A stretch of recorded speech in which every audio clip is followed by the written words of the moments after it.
व्याडमध्ये सुरू होणार उन्हाळी शाळा. रिसोड प्रतिनिधी.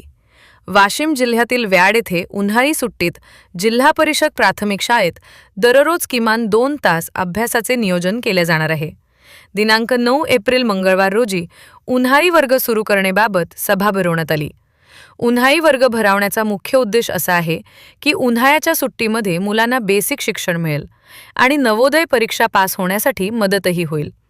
तसेच सुट्ट्यांमध्ये अभ्यासाची गोडी निर्माण करण्यासाठी हा उपक्रम राबवण्यात येत आहे. ही संकल्पना संदीप पवार सरांनी सुचवली असून त्यांच्या निदर्शनातून साकार होणार आहे. या उपक्रमाला मुख्याध्यापक सरांचा आणि संपूर्ण वर्ग शिक्षकांचा चांगला प्रतिसाद मिळालेला आहे.